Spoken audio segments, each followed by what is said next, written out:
All right, welcome to the miracle work today.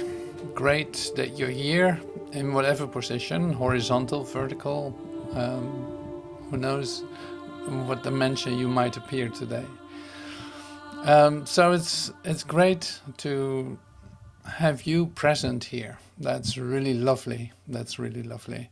So we can continue to recognize what is true about you, recognizing what is true in the love for each other, and recognizing our place in this whole setup, you could say. So that's also one of the themes today in the miracle work. So we use the chapters 4 and 5, and this time chapter 4b of the Urtext manuscripts of A Course in Miracles. And so this tells you everything about your place in the universe. And so yeah, so you say like, well, I know where I live, I know what I'm thinking, I know who I am, and all this, so what can be the problem? Now, we are going to be quite practical today again, and that's very interesting, because we get all kinds of directions that will help us to see how we're actually dealing with the ideas of separation, or recognizing what actually is the root of all evil. What is the root of something, that is based on separation? What is the root of that? So what is the root of the world problems I perceive? Or what is the actual problem behind all of what's the characteristic of all the problems I perceive? Whether that's financial, whether that's relationships, whether that's, you fill in the blank. Like there's a lot of choice in that. But what is basically behind that? So we're getting, again, very fundamental, and in a lovely way, in a great way, and very helpful and very beautiful. Because this is about you, and you are an extension of what beauty is. And now that's very flattering, you could say. It's like, well, yeah, go, speak to me. But there's more. There's more to that. Like this brilliance and this beauty is beyond compare, literally. In its uniqueness is the expression of you, basically out of this world.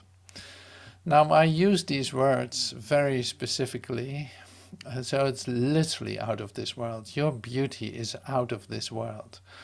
And I'm happy with that. I'm really happy with that we have a possibility to share that and to enjoy that. And yeah, now how can we take a look at that? How can we actually make this a reality in our experience of ourselves? Now, this is all like part of it, what we look at today. So all these questions are going to be answered, hopefully, and in a way that will be inspiring. That is always the beauty of this. It's like, it's not just an idea that's being shared. No, this is the whole experience. And you get every chance to deeply go as deep as you want, in fact, to go into the experience. And the experience literally is like a choice between ego and soul, you could say. Like soul not knowing anything about conflict, the soul not knowing anything about diversity, or anything about fear, or anything about differences, or exchange, for instance. Now here's one. Soul doesn't know anything about exchange. Now I don't know if you still perceive a world in which there is, say, as a currency, money being used. There is, in my world view, there is still the use of money. And this is one of the examples that is going to pass by today. So it's like the soul doesn't know anything about exchange because the only thing it knows is a complete and utter like abundance. It doesn't know anything else. And for the ego mind, that's a little bit different because it loves to work with the ideas of exchange and differences, comparisons and analysis, and also the world's laws in distributing money, for instance. Like I looked it up. It's pretty amazing.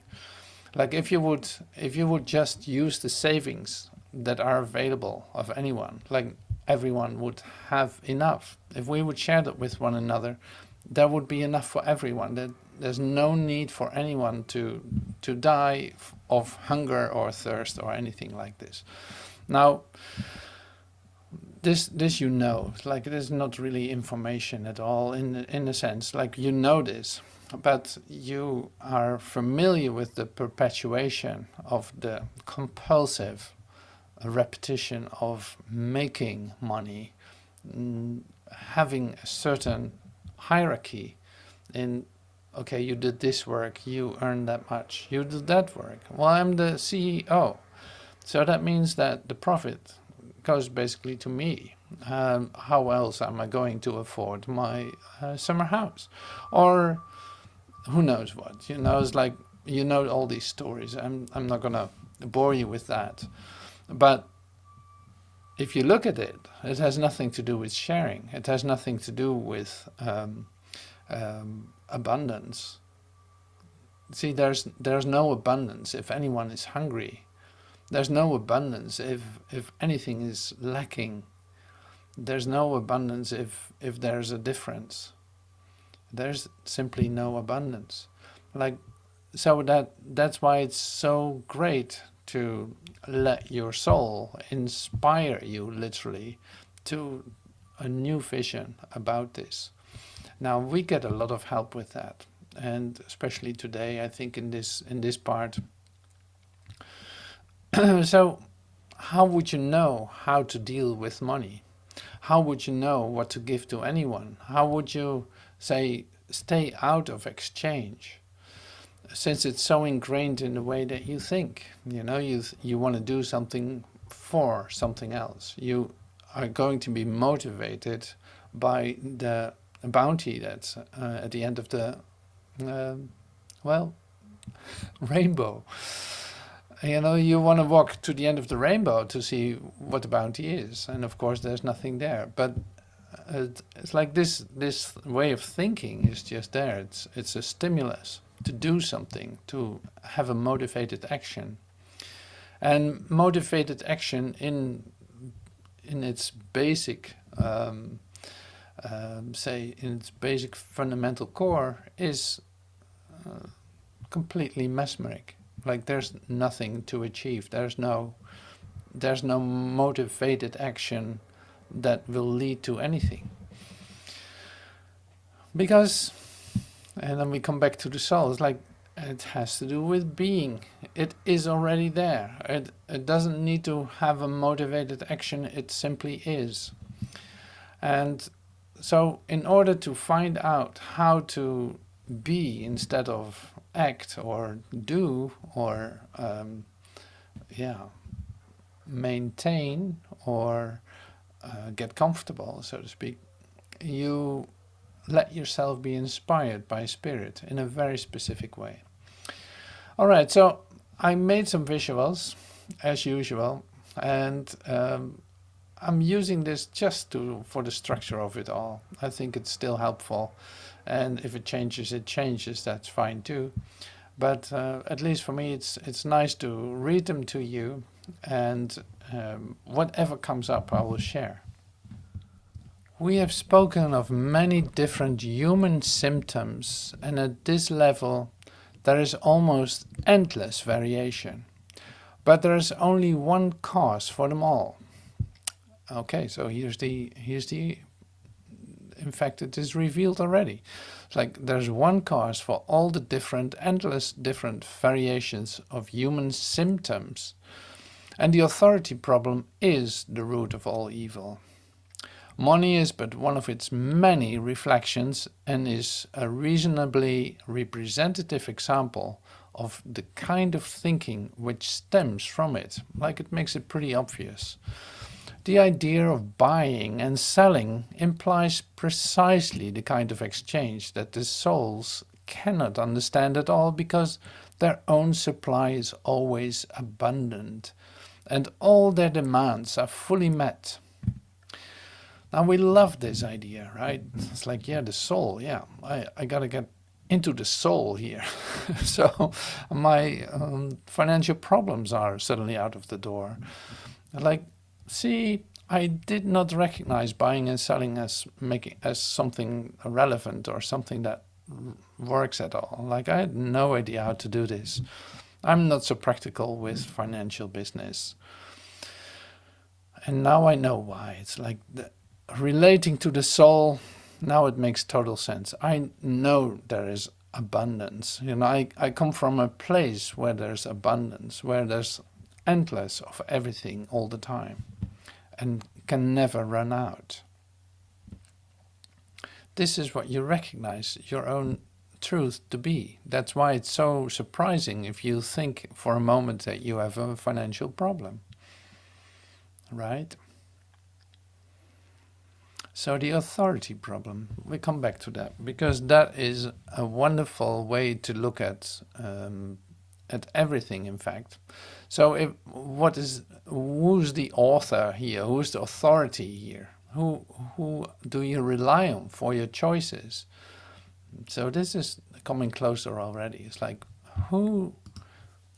with who, how are you making your choices? Like, so the authority problem is happening in you, right? It is like, who am I listening to? Am I listening to fear? Am I listening to the ego? Am I listening to the great advice that I read in some kind of magazine, where to put my money on, or all this kind of stuff? You know, it's like, where are you listening to? Where are you listening to? And here the problem starts. Like, if you really listen to spirit, you could say, if you listen to spirit, you are under the right authority. So you can trust what is given you.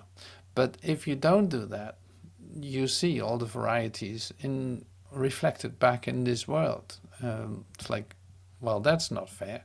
Well, that's not fair. Well, that's not fair. That's not fair. Like, on and on and on and on. 3% of the population of a neighboring country here owes, say, about maybe more than half of all the assets and all that stuff, and savings. 3% of the population. Are you serious? Oh my God. See, it is like, if you allow yourself to listen, to share, to give, to, well, just being still and listening what to do at what moment, staying under the right authority, you see that everything dissolves. You see that there's an abundance, and that you are in fact the originator of that. You literally allow that to flow through you. You literally see that there's no such thing as loss, that by your giving you receive too. And however that is reflected, that can be in money, but it can also be in your joy, in the gratitude that comes your way, and the appreciation that comes your way, and so it can come all kinds of ways to you. And this is a very, say, an interesting way to look at it. It's like, it has everything to do with the authority. What is your authority? Where are you listening to as a direction, as a director? Who is your director? Who writes your story? Who is your author? And we saw this the last time too. It's like authorship. And I love that. It's like, who do you want to write your story? Do you want a repetitive, compulsive perpetuation of what we already know as the human existence? Or Do you like to receive the inspiration, the joy that comes from that, and the fulfillment that, say, finds its way in your reflections? It's coming back to you because you give it continuously. Now, well, this is of course why we want what we want, because it is what we are. It is the nature of you, the nature of your soul, you could say. But also, say, it can flow through you in your expression as how you see yourself. So the idea of buying and selling implies precisely the kind of exchange that the souls cannot understand at all, because their own supply is always abundant and their demands are fully met. So this is about you, you know, it's not about some unreachable something. No, this is about you. I love it. Okay, so let's... I think I need this one, yeah. So we go to the symptoms. Every symptom which the ego has made involves a contradiction in terms. So every symptom that the ego has made, and he has made quite some symptoms, that can be sickness, it can be financial trouble, it can be conflict, it can be, you name it, involves a contradiction in terms, like it is literally a contradiction in terms. It cannot, it's like it's in conflict with itself, you could say. This is because the mind is split between the ego and the soul. So that whatever the ego makes is incomplete and contradictory. You know, it's like there's immediately a conflict in what the ego makes. And this is something that you recognize, you can feel it. It's like the ego mind, that is your split mind, you could say. It's like that part, if you allow that to come into your consciousness and be there, so to speak. I'm using this as a matter of speech, but it's a great way to look at it. It's like you immediately feel a conflict, because there's a split between the soul, that is your quiet, peaceful state, your peaceful inspiration, your communication, you could say, where you feel joyous and free, inspired. And then there's the ego, that always will lead to upset and always lead to, say, numbness, in fact, or anger, or wanting to attack or defend, or all this kind of stuff, like at least not being happy, not being joyful. So it's always missing something. It's comparing something, it's seeing differences, and it's always in conflict. So whatever the ego makes is incomplete and contradictory. Now that would be okay, but what it does on top of that is it says it is complete. So it's like it does everything it can to prove that it's right. And that's an interesting way that you will see reflected in all kinds of things too. Look at how products are being exposed to you. Like, you need this because of this. Like, is that true? No, of course not. No, it's a way of selling things. So that is like, it presents it as heaven. It presents itself as heaven. Like, this is for you. If you respect yourself, you should get this.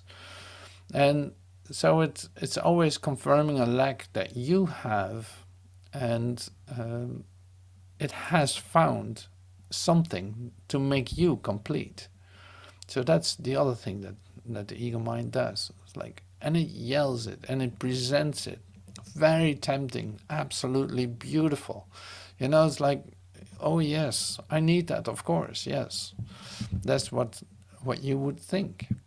Because you want to be complete. You recognize that as one of the fundamental, say, characteristics of yourself. You need to be complete. So anything that can yeah, be added to you to make you complete is welcome. So see how practical this is? It's really lovely. So it's like just looking at the world, you see that you think you need some things and completely avoiding you can't. It's like and it's not necessary also. It's like don't become absolutely obsessed with it, trying to do the right thing, because then that is your obsession. Then that is also not what it is.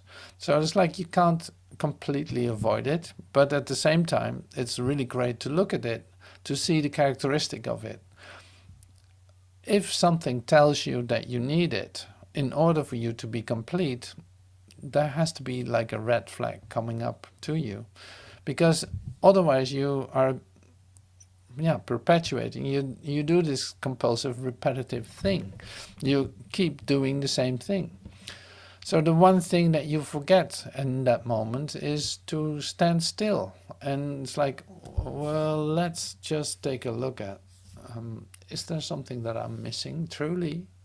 Is there truly something that I'm missing? And this is this is an exercise, you could say, that you can't do enough.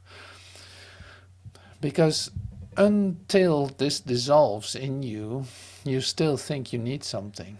So it's like, go down into it. If you think you miss something, you literally miss your true nature. That's the only thing that is missing in your consciousness. The awareness that everything is full, that your soul is in beautiful communication, that you represent all the beauty in the universe, that your innocence is whole and complete and absolutely radiating. So you cannot miss anything. In that sense, you don't need anything. So you don't also need to run after all this. So that's really great. So like the one thing you forget is then to stand still. And that's why we do meditation and do these lessons and have moments in which we start to connect with the light within. It's like, oh yeah, wow, that's so fulfilling. Wow. Because that what the ego offers, like that what, for instance, I see reflected in things that I think I need, is going to become tasteless in an instant. That's why you need another impulse, because it will never be enough. Well, it was actually a lie. It wasn't heaven. It was a pain. It was not working at all. It's making me crazy. I'm too busy now, doing all these things that I think I have to do to complete myself. And I need to go to the gym, and I need to have like the newest this and that, and driving in the newest this and that, and having the biggest house in the neighborhood, and all this, like for instance, just as an example, like you exhaust yourself to make yourself complete while you don't stand still to wait for a moment and see, who am I? I'm whole and perfect as I was created. That didn't change. That nothing changes that. But I'm actually not experiencing that right now. So I need some help here to come to that experience. Because it seems like I need something, I'm missing something. I feel exhausted, I feel tired and sick, and I seem to have like such issues, all kinds of symptoms in which I see that I am lacking something. So now it's like, well, here we are arriving at the field of authority problem. So because of your thinking, you are the authority. Because of your thinking that you are the authority, that you decide how things should look and where you should go, what you need, and all this, you missed a step. So going one step backwards, it is like, I'm actually already part of an authorship, like something is the author over me. Like God's will for me is perfect happiness. I align myself with God's will in order to experience that. So it's like that is taken care of. I don't need to be my own author. No, I'm under guidance. I literally am shown where to go, what to do, how to respond, how to stay in my wholeness, how to stay in my integrity of the truth of who I am. This is what I learn in this Course in Miracles, in this practice that we do. My wholeness is guaranteed. My identity is guaranteed. I don't have to come up with another identity, thinking that I need to be a certain way, or thinking that I need to adjust myself in order to have a different experience of myself. It's all taken care of. So that's why I said in the beginning, it's like all this motivated action that you do in order to reach a certain goal or to come to something is in vain. It really is not going to give you anything.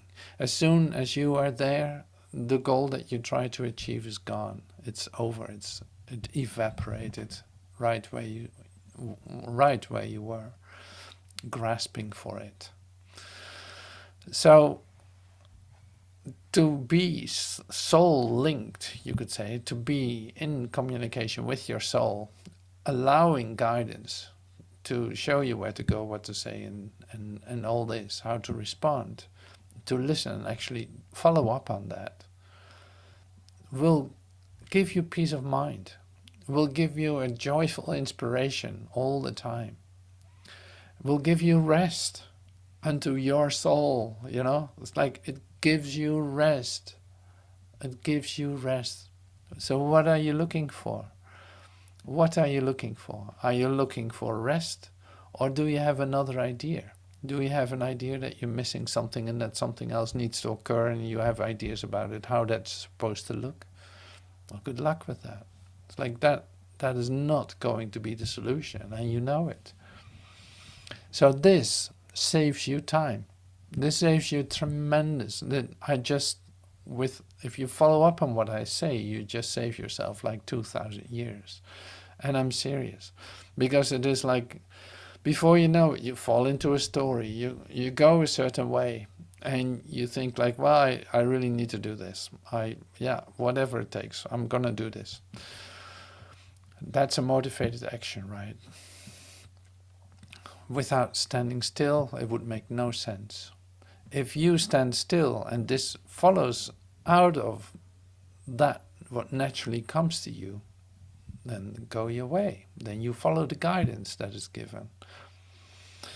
So this is great. I love the practicality of this. It's really one of my favorite subjects also. This is how quick that works. You know, this is where actually you feel how practical this is, and it literally gives you the comfort and security that you are looking for. Alright, so every symptom which the ego has made involves a contradiction in terms. This is because the mind is split between the ego and the soul, so that whatever the ego makes is incomplete and contradictory. Yeah, and it expresses itself in all kinds of ways. So that's a nice one to stand still with, like we just did, but to think about it, it's like, well, let's take a look at what is the ego presenting? What is my ego mind presenting to me? And in what way is it incomplete and contradictory? So that's great. Now here's another aspect. Teacher and pupil, therapist and patient, or practitioner and patient, are all alike in the learning process. They are in the same order of learning. And unless they share their lessons, they will lack conviction. Well, that's an interesting thing too. Like if I pretend to be the teacher here that knows it better than the pupil, then I have a problem, because then I don't think we're in the same order of learning, and I think that I know more than you, and that if you're lucky, you might know as much as I do. And you see that does not work. That's a very like not working way of being in this relationship. So the teacher and pupil, you could say like, it's just a matter of roles. One moment I'm the teacher, one moment you're the teacher. The thing is that we're open to learning in this learning process, to discover something together, that you determine as much as I do what we can discover in this moment.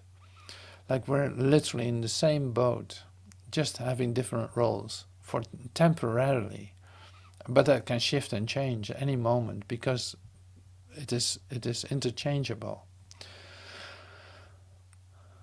So if a salesman, here's another example, if a salesman must believe in the product he sells, right? He must believe in it, otherwise he can't sell it. How much more must a teacher believe in the ideas which he professes, right?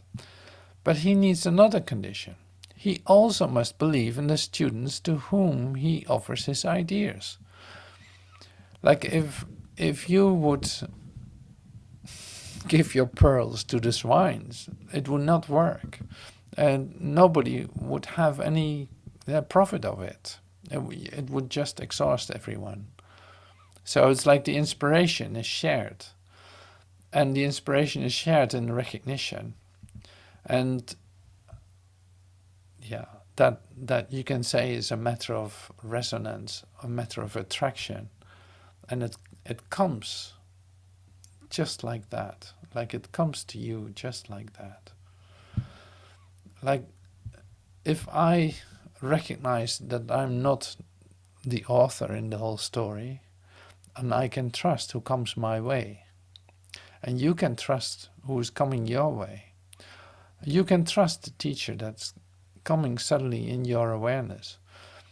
I can trust the teacher that's coming my way and following and going for it in order to be in a relationship where you start to discover a shared lesson, you know. So that's really lovely too. Let me see. Okay, so here's another expression. You insist that if you allow no change to enter into your ego, your soul will find peace. You insist that if you allow no change to enter into your ego, your soul will find peace. This profound confusion is possible only if one maintains that the same thought system can stand on two foundations.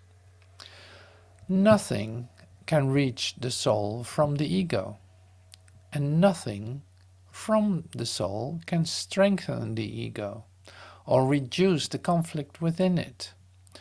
The ego is a contradiction. Like no matter what you do, it is a contradiction. So nothing can reach the soul from the ego, and nothing from the ego, nothing from the soul can strengthen the ego or reduce the conflict within it. Like it's, that's great. So I'm going to share something about that. Here's my, yeah. So you can say like the soul and the ego have no relationship. Like their fundamental foundation of thinking is completely different. There's no overlap. So one is representing wholeness and the other is representing a lack, like a continuous lack that it tries to fix. And this is the difference. Like there's no place where it overlaps, even though you might want to look for it, but it is not there.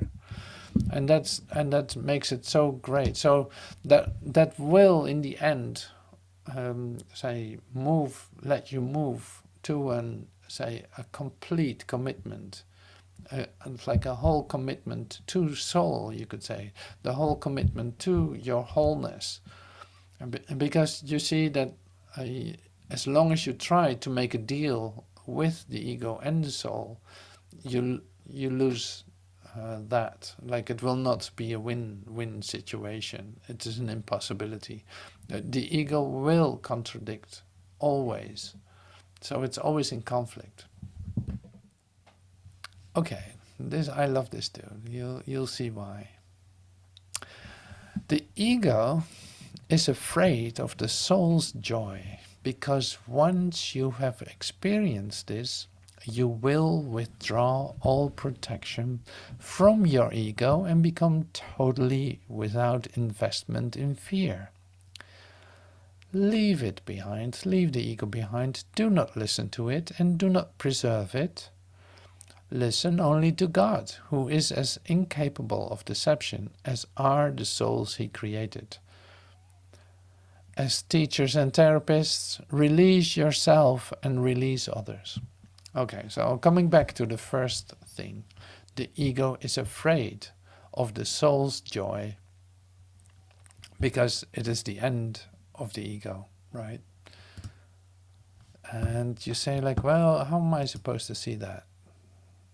Well, that's a very interesting thing. It's like, why would you be afraid of joy? It's like, no, joy is great. I love it. I love to be joyful. And now here's the thing. It's like when you see say an abundance of joy, what is your first response to it? The first response to it might be that you think like, wow, I would love to have that. Or, wow, I would love to be part of that. Or, wow, how lucky they are. In fact, like all these that I'm just mentioned is an expression of separation. So that means that you don't see or join with the soul that you are, you know, because this joy would just, you would only add your joy to it if you recognize it as yourself. This is more practical than you might think. And maybe you experience this way too. Like, you know the joy of the soul, well, then you know what I'm talking about. If we come together, we listen to music, suddenly there's like light and love and feel this strong, beautiful communication of absolute love and joy. You see some of us, or in demonstration of an, say, an ecstatic moment of a reunion, of communication. Now, if you think that that is not you, then you separate yourself off. But if you include yourself in, you literally disappear into light altogether. It's like, it is really up to you how you deal with that. So it's like, under which authorship am I? And this is how practical that is. I experienced this for many, many years, like on a daily basis, seeing people completely ecstatically being in communication, and me walking around at certain points that I think like, I wish I could get there. Like, I wish I knew a trick to get there. Like, if I could just push a button to get there, then that would be so great. And of course that doesn't work that way. So there's always a solution to this, to come in connection with soul, you could say. There's only one thing that you have to do, is in fact, you ask for help. Like, I'm actually seeing this as separate, as outside myself, while I recognize the attraction of the joy that is represented here. Now, I don't want, say, to separate myself off of this. I need help to see it as part of myself. I would love to add my joy to this. And then it's like, allow something to occur. Allow this to change. Get your own, like, instead of looking outside, thinking that something else is going on, recognizing it as a reflection of something that's happening in you. Becoming, say, coming to an inward, say, movement in which you start to say thank you, opening up to the light within, like letting go of all ideas that you could possibly have about what you see, or what you think you're missing, or what you think is going on.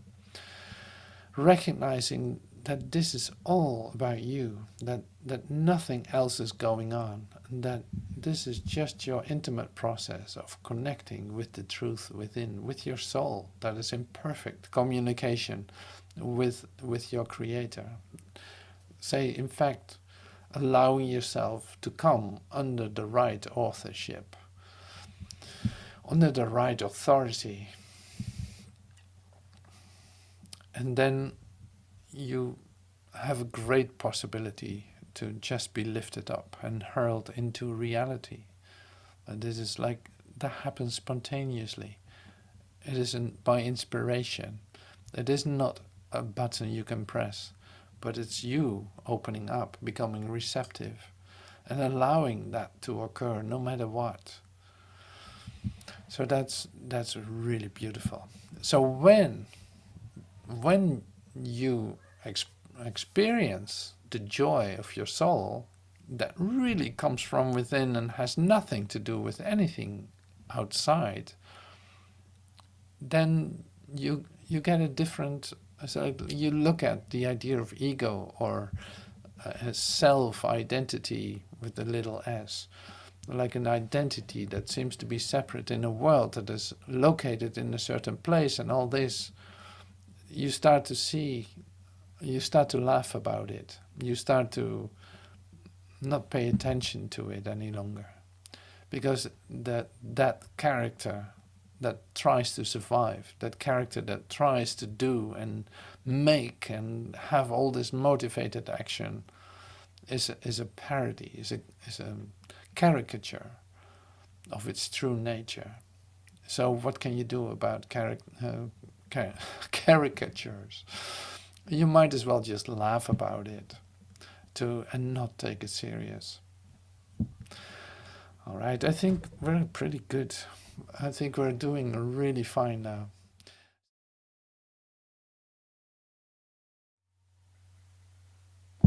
Oh, this is a nice one.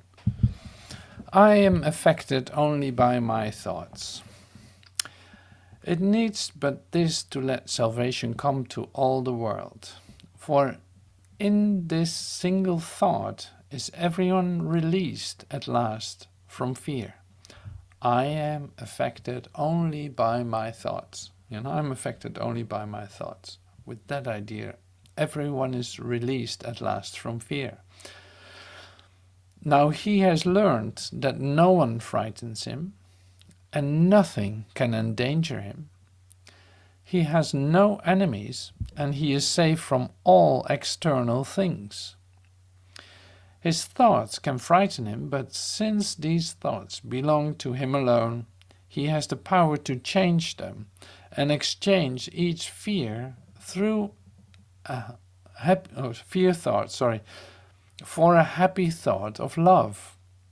He crucified himself. Yet God has planned that his beloved Son will be redeemed. Your plan is sure, my Father, only yours, like you are the author. Your plan is sure, my Father, only yours.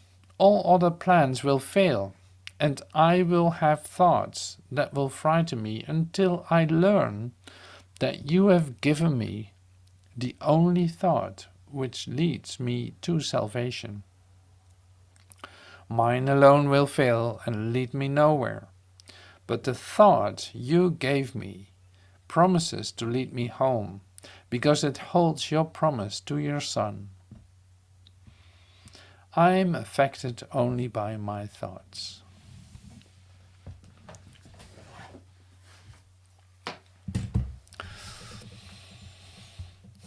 So let's take time to connect with soul and leaving all ideas behind and letting go of every thought, recognizing that thoughts are coming from here, not anywhere else, and seeing that there's a possibility to let them all go, not do anything with them, recognizing the true thought of love, that is already within me, and basically that is what I am. So let's connect with that. And